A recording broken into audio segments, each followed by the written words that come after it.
He then completed a postgraduate diploma in wound care management at Lincoln University, and Dr. Anantha currently serves as the head of wound and stomach care unit in Hospital Queen Elizabeth II. And Dr. Anantha is also the Sabah State Wound Care Trainer and Facilitator and an adjunct lecturer in wound care management for undergraduate medical students in University Malaysia Sarawak. So he will be delivering his topic on the science of managing venous ulcer and arterial ulcer. So Dr. Anantha, the stage is yours. Hi, morning. Thank you, Dr. Eva. Kind introduction. Let's see. The slide.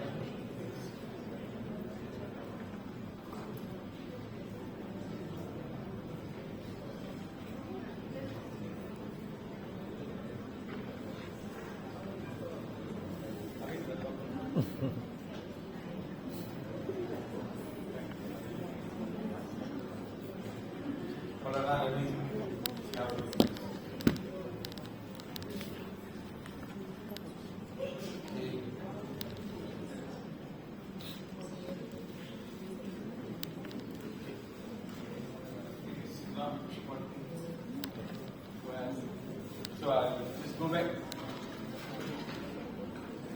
So the topic that was given to me was the science of managing venous and arterial ulcers. So basically, the ulcers that occur in your cardiovascular system. So next, so pasal topic the science we start from basic anatomy and physiology. Next. So you first of all need to understand the difference between the artery and the vein and why they are made such a way so that you know why certain diseases occur and how the disease process works. So obviously arteries are very muscular. They are at a narrower lumen because they serve at high pressure and they need to pump blood. Veins on the other hand are thin walled, dilatable, and they've got a special valve that keeps the flow in one direction. And all of them get smaller and smaller and smaller, and they become arterioles and venules, and they all coalesce and meet up in an arteriovenous junction where they meet the capillaries. The capillaries are thinner, single cell thickness wall vessel that facilitate diffusion, perfusion. Next. So having understand that, then you have to understand what happens at the junction level. There's diffusion, there's not diffusion on the infiltration on the vascular on the arterial side.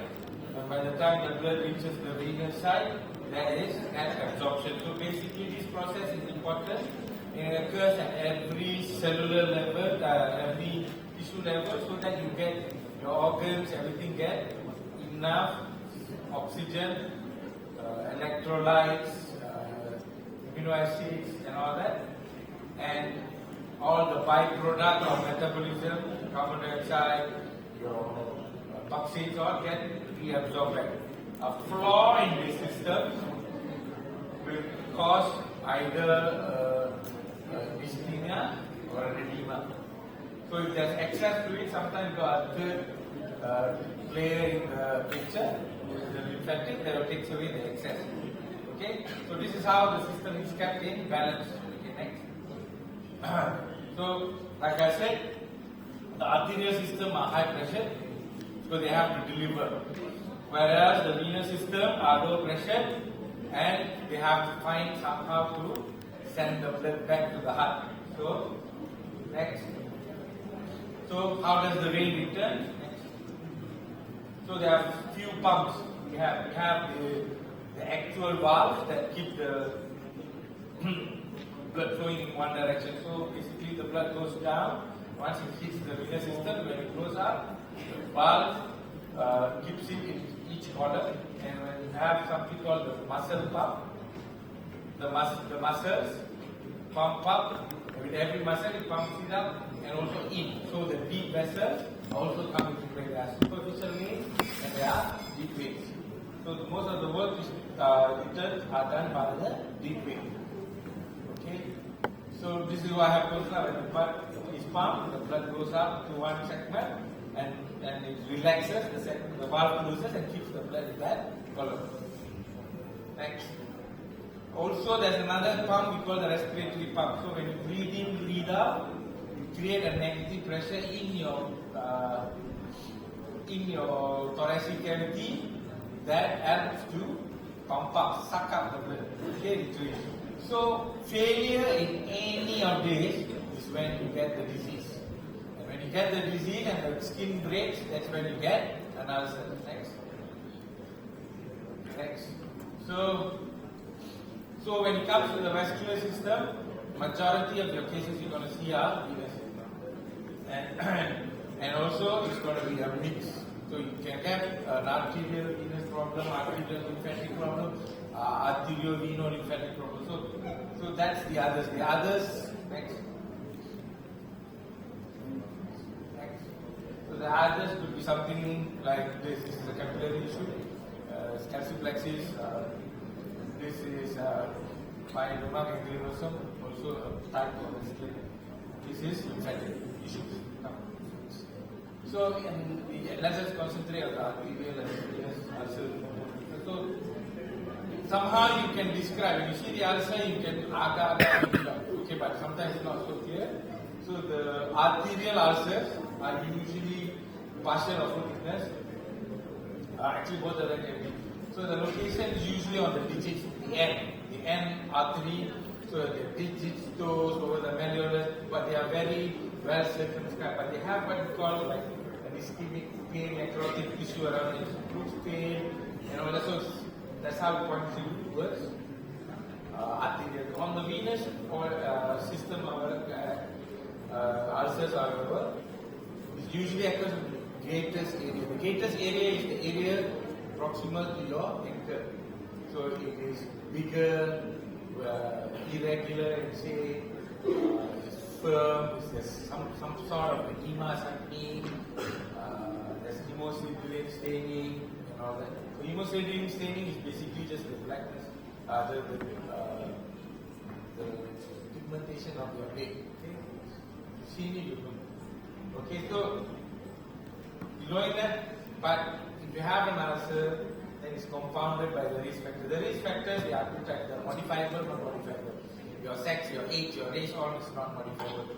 But for arterial ulcers, uncontrolled diabetes, uncontrolled hypertension, smoking, all contribute to disease progression, disease severity, and disease prognosis. Same thing in venous ulcers, either you're diabetic, pregnancy is actually modifiable. Okay, DDT, congestive cerebral malnutrition, obesity, immobility, all this contribute to venous. So if you have a patient with all these pictures and you have an ulcer, you should think of venous rather than arterial. Next. Okay, so we look each ulcer on its own merit, so it's easier to talk.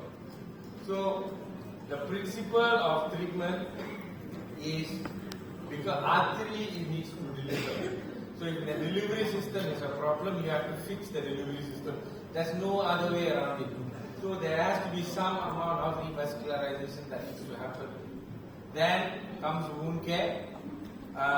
Then you have to modify. You want to keep you want to heal the ulcer. You want to keep it healed, and you want to prevent recurrence. So you need to modify. You have to improve your modifiable risk parameters, and you have to give certain drugs. Okay. Next. So if you go just purely by evidence, these are the things you have to do when you have peripheral artery disease. So you have to start the patient on either aspirin or clopidogrel. If the patient has dyslipidemia, start the patient with statin early. If you have hypertension, you must treat your hypertension. If you have diabetes, you must treat your diabetes. If the patient smokes, stopping smoking is the only way to do it. If the patient is not going to stop, you're not, regardless of whatever dressing you use, whatever revascularization you do, you will fail. Okay? Avoid secondary smoking. Then there are drugs like psilocybin that improve your symptoms, walking distance. You can try that. Okay? And you must enroll the patient on a supervised exercise program. Basically refer to TGM. Next. So what can the surgeon do is next. They either can do a balloon angioplasty, they can stent it. Next. Okay, they can do a physical proper bypass, take the graft and bypass. Next.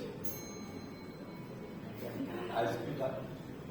So they can also do, nowadays you can do a plaque removal as well. Okay, but this is, I think I let the surgeons explain. Next. But eventually you have to realize that all this might fail, the vessel might be too small, might be too distal. Sometimes amputation is the treatment. Okay? Okay, now we go to venous ulcer. Venous ulcers, next. So principally what happens is the valve has failed. Usually on the superficial system, patient usually long-standing varicosity. Go back. So the principle here is still the same. You reduce the edema, you promote wound healing, and you keep it healed. Next. So this is what happens if you have a venous ulcer, then you have a venous incompetency. What you try to do when you put stockings is to push the superficial blood to the deep system. Because usually the deep system is still working unless you have deep venous insufficiency. Okay, next. So these are called stockings. Okay, remember the difference. So you can have, these are the fancy one. If you refer to occupational therapy, they will stitch up a basic one. So this will cost a lot more than that because this is more for comfort, aesthetic, and ease of wearing. Next. Okay, you have the 2-layer compression system, basically to give your compression. Next. You have the 4-layer systems. Next. Then you have new things that we call compression wraps. This is for patients to do it themselves. Okay, so if you have a reliable patient who can afford a few $1,000s, then you use it. Okay, next. So what can the surgeons do? Okay, you have a lymphatic ulcer. They can either do a local therapy or systemic therapy. The local therapy involves some sort of a shaving, some sort of a stripping. The superficial system, they can gel it, they can radio frequency it, they can chelate it. That means they can ablate the whole vessel. Next, they can do foam sclerotherapy. So it's an endovascular procedure. Okay, they can do all this so that they can put foam, they can put radio frequency. Basically, they close the system completely. So when you don't have the system, the blood is not going to flow. The venous is not going to go into varicosity. That's not going to break into sun. Okay, next. Any questions so far? Bagus. Thank you.